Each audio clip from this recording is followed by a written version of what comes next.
Assalamualaikum warahmatullahi wabarakatuh. Apa kabar anak-anakku semuanya? Oke, semoga kalian semuanya selalu sehat walafiat, tidak kurang suatu apapun, dan tetap semangat untuk melanjutkan kegiatan belajarnya.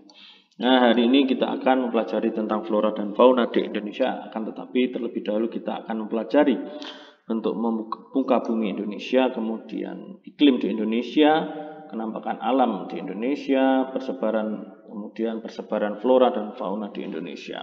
Ya, flora itu adalah tumbuhan, fauna itu adalah hewan. Yang pertama tentang bentuk muka bumi. Indonesia adalah negara kepulauan dengan jumlah pulau yang sangat banyak, belasan ribu pulau, meliputi pulau-pulau besar dan pulau-pulau kecil. Jumlah pulau seluruhnya mencapai 13.466 pulau. Kemudian luas wilayahnya, wilayah lautan ternyata seluas 3.257 sekian, daratan 1.900 sekian. Nah, dari sini terlihat wilayah laut Indonesia lebih luas daripada wilayah daratannya, sehingga Indonesia disebut sebagai negara maritim. Ini adalah gambaran Indonesia ya, dengan ribuan pulau dan dikelilingi oleh lautan yang luas. Oke, iklim di Indonesia. Indonesia karena letak astronomisnya berada di wilayah tropis, dilalui garis khatulistiwa, maka Indonesia beriklim tropis, di mana suhu udara yang tinggi sepanjang tahun, ya, dengan rata-rata tidak kurang dari 18 derajat Celcius. Ya, dengan rata-rata sekitar 27 derajat Celcius, jadi cukup hangat, tidak dingin. Di daerah tropis ini tidak ada perbedaan yang jauh atau perbedaan yang mencolok antara suhu pada musim hujan dan pada musim kemarau. Curah hujan yang tinggi ya, ditunjang dengan penyinaran matahari yang cukup. Nah, ini membuat Indonesia yang beriklim tropis ini sangat cocok untuk kegiatan pertanian. Dengan banyaknya masyarakat Indonesia yang terjun atau bekerja di bidang pertanian, maka Indonesia juga dikenal dengan sebutan negara agraris. Berikutnya kenampakan alam. Kenampakan alam adalah segala sesuatu yang ada di alam dan terbentuk oleh peristiwa alam. Pada kenampakan alam ada dua, yaitu pada wilayah daratan, kenampakan alam yang berupa daratan, misalnya pantai, dataran rendah, dataran tinggi, gunung dan pegunungan. Kemudian kenampakan alam wilayah perairan, misalnya sungai, danau, rawa, selat, dan laut. Nah, kita bahas beberapa kenampakan alam. Yang pertama berupa daratan, yaitu dataran rendah. Ini adalah daerah yang relatif datar, memiliki ketinggian kurang dari 500 meter di atas permukaan laut. Terdapat banyak aliran sungai, karena memang tempatnya rendah, lebih rendah, sehingga memungkinkan aliran dari tempat yang lebih tinggi untuk sampai ke dataran rendah, misalnya aliran sungai. Keadaan udaranya juga panas. Dataran rendah sebagian besar dimanfaatkan untuk pertanian, tanaman pangan, kemudian perkebunan tebu ataupun kelapa.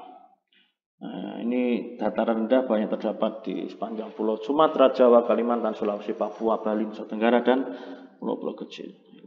Ini adalah gambaran dataran rendah. Ini ada sawah, ladang, yang ditanami berbagai macam tanaman pangan. Oke, berikutnya adalah dataran tinggi, merupakan daerah yang juga relatif datar, akan tapi memiliki ketinggian ya lebih dari 500 meter di atas permukaan laut. Karena tempatnya yang tinggi, daerah dataran tinggi umumnya adalah sejuk, udaranya sejuk, dingin, terbentuknya karena desakan tenaga dari dalam perut bumi. Dataran tinggi banyak dimanfaatkan untuk lahan perkebunan tanaman industri, misalnya perkebunan bunga, sayuran, teh, kopi, kina. Nah, Dataran tinggi, ya ini adalah gambarannya, berada di ketinggian di atas 500 meter di atas permukaan laut. Suhu udara dingin yang cocok untuk daerah perkebunan. Ketiga, masih berupa kenampakan alam daratan, yaitu gunung. Gunung adalah permukaan tanah yang letaknya lebih tinggi daripada daerah sekitar, dengan ketinggian lebih dari 600 meter di atas permukaan laut. Gunung ada dua macam, yaitu gunung berapi yang masih aktif melakukan aktivitas vulkanik di dalamnya, berupa magma, dan gunung yang tidak berapi atau sudah mati, gunung mati.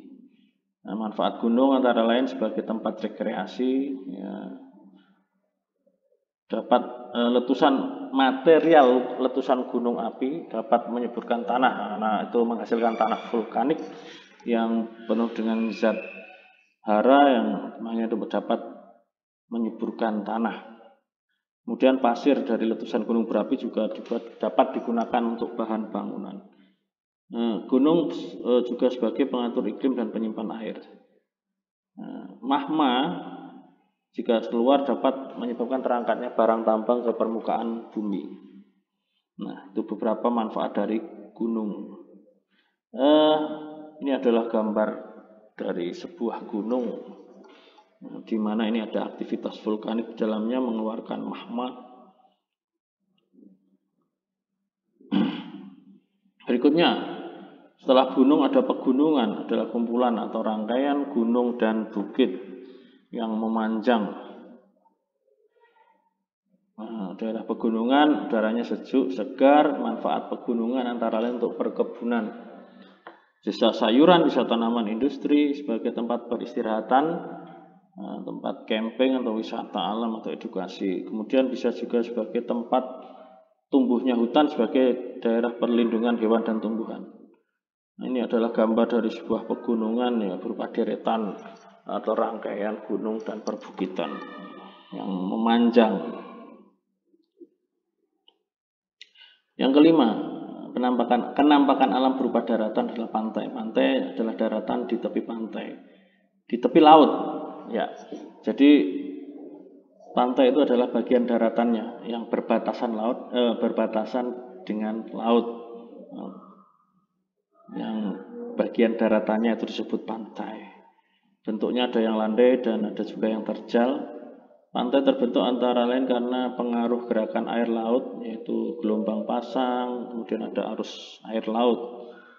Pantai yang landai dimanfaatkan sebagai untuk budidaya perikanan dan tambak, misalnya untuk tambak udang, bandeng. Kemudian untuk rekreasi dan olahraga atau objek wisata. Kemudian untuk berlabuhnya perahu-perahu nelayan, untuk tambatan perahu-perahu nelayan. Ini adalah contoh gambar pantai, di mana bagian daratannya ini adalah pantai, yang bagian air ini adalah lautnya. Jadi pantai itu adalah bagian daratan yang berbatasan langsung dengan laut. Sekarang kita menuju penampakan alam perairan. Yang pertama adalah laut. Laut adalah genangan air asin yang sangat luas. Airnya asin karena mengandung garam. Manfaatnya bagi kehidupan antara lain merupakan penyumbang terjadinya hujan dan pengatur iklim. Karena jumlah air yang sangat banyak, penguapan dari air laut akan menghasilkan awan, kemudian akan turun hujan. Begitu seterusnya siklus terjadi. Ini maka sangat menentukan terjadinya hujan, sekaligus sebagai pengatur iklim. Air laut diolah menjadi garam, karena mengandung garam, maka garam dari air laut bisa kita pisahkan dari airnya, kita ambil garamnya untuk dimanfaatkan. Pengolahan garam bisa secara tradisional maupun secara modern. Kemudian laut itu sebagai penghasil berbagai jenis ikan, kerang, udang, juga rumput laut. Laut juga dimanfaatkan untuk olahraga dan jalur transportasi yang menghubungkan antara satu pulau dengan pulau yang lain. Laut, ini contoh gambar dari sebuah laut. di kedalaman tertentu ini laut yang masih belum tercemari, ya. Nah, di situ banyak tumbuh terumbu karang dan berbagai macam ikan yang habitatnya adalah di terumbu karang tersebut. Penampakan alam perairan yang berikutnya adalah sungai. Ya, sungai ini merupakan aliran air yang mengalir di daratan yang bermula dari daerah pegunungan mengalir ke tempat yang lebih rendah. Dan akhirnya sungai itu akan bermuara di laut ataupun di sebuah danau. Manfaatnya antara lain untuk irigasi, mengairi sawah, sebagai tempat memelihara ikan dengan menggunakan keramba apung, sebagai prasarana transportasi dan perdagangan atau pasar terapung. Ya, ini biasanya di sungai-sungai besar, misalnya di Kalimantan, dimanfaatkan untuk sarana sebagai pasar terapung. Dapat digunakan untuk pembangkit listrik. Nah, derasnya air sungai dimanfaatkan untuk pembangkit listrik tenaga air. Nah, ini contoh gambar sebuah sungai yang cukup besar dengan aliran air yang cukup deras. Nah, ini bisa dimanfaatkan untuk berbagai macam hal. Yang ketiga, danau. Nah, ini adalah daratan yang cekung dan terisi oleh air. Manfaatnya antara lain untuk menampung air hujan sehingga bisa mengurangi banjir, untuk pengairan sawah dan untuk industri. Tempat memelihara ikan dengan keramba juga. Nah, untuk olahraga air dan rekreasi. Ini contoh gambar danau. Nah, ada sebuah cekungan yang besar kemudian terisi oleh air.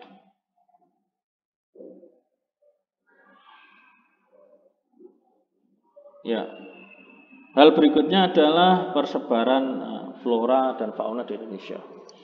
Flora itu adalah tumbuhan, fauna itu adalah hewan. Yang pertama, flora di Indonesia terbagi atas 4 macam. Yang pertama, hutan hujan tropis. Nah, ini adalah hutan yang sangat lebat, selalu hijau sepanjang tahun, tidak mengalami musim gugur, dan jenisnya sangat heterogen. Jenis tanaman yang ada di hutan tersebut sangat heterogen atau sangat banyak jenisnya.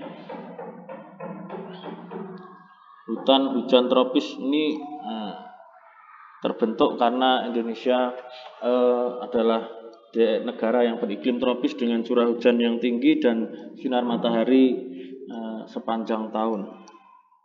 Hutan hujan tropis banyak terdapat di Sumatera, Kalimantan, Sulawesi, dan Jawa serta Papua.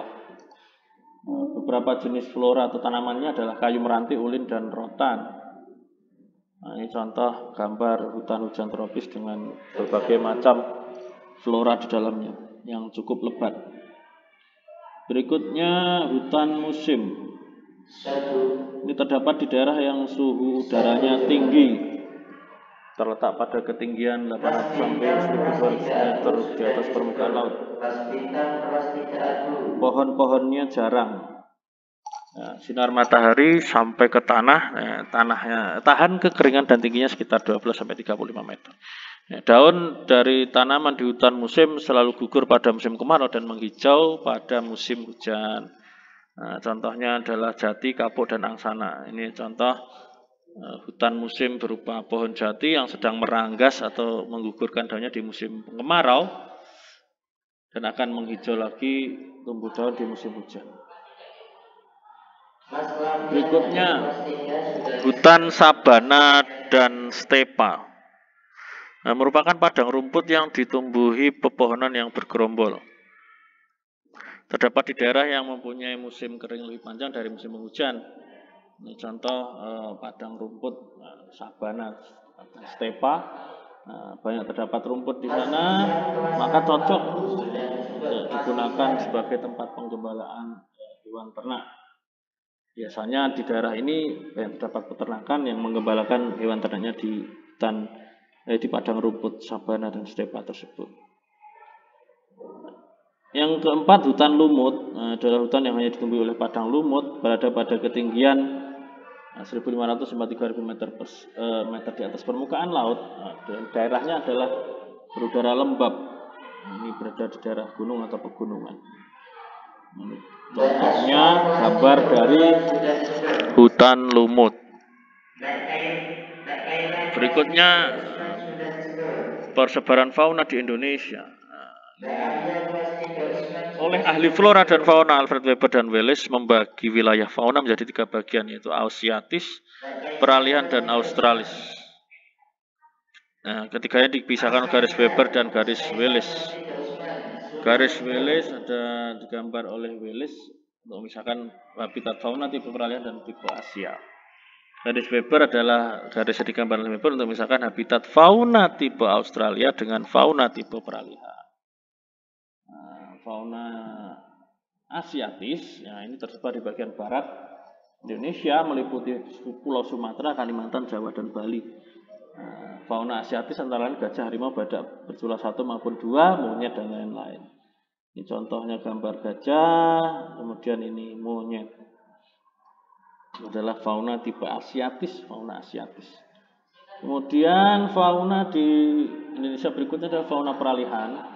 Ini tidak memiliki kesamaan dengan fauna Asia ataupun fauna di Australia. Berada di wilayah Pulau Sulawesi, Maluku, dan Nusa Tenggara. Jenisnya antara lain komodo, anoa, babi rusa, burung maleo, ini komodo, ini burung maleo, dan burung kakatua. Ya, kemudian yang ketiga adalah fauna Australis, memiliki kesamaan fauna dengan fauna yang ada di benua Australia. Banyak hidup di wilayah Indonesia bagian timur, Maluku, dan Papua. Jenis hewan tipe Australis antara lain burung cendrawasih, nuri raja, kus-kus, musang bergantung, ya, dan hewan-hewan bergantung lainnya. Contohnya adalah cendrawasih ini, kemudian ini ada kus-kus. Nah, ini adalah contoh hewan tipe Australis berada di Indonesia bagian timur. Nah, berikutnya tentang bagaimana kita melindungi hewan dan tumbuhan, fauna dan flora di Indonesia dari kepunahan. Ada yang namanya Suaka Marga Satwa dan juga Cagar Alam. Suaka Marga Satwa adalah kawasan suaka alam yang mempunyai ekosistem asli, memiliki ciri khas berupa keanekaragaman dan keunikan jenis satwanya. Kemudian Cagar Alam merupakan kawasan suaka alam yang karena keadaan alamnya mempunyai keakhasan tumbuhan, satwa, dan benda. Nah, secara umum fungsi dari Suaka Marga Satwa dan Cagar Alam adalah sebagai berikut: melindungi flora dan fauna dari ancaman kepunahan, menjaga kesuburan tanah, menjadi tempat atau objek wisata, dan menjadi tempat belajar di lapangan atau praktek, kemudian menjadi tempat penelitian. Demikian pembahasan kita tentang flora dan fauna di Indonesia. Semoga kita dapat menjaga, ya, flora dan fauna, ya, dari ancaman kepunahan, sehingga ini dapat dimanfaatkan sebaik-baiknya ke depan. Terima kasih. Wassalamualaikum warahmatullahi wabarakatuh.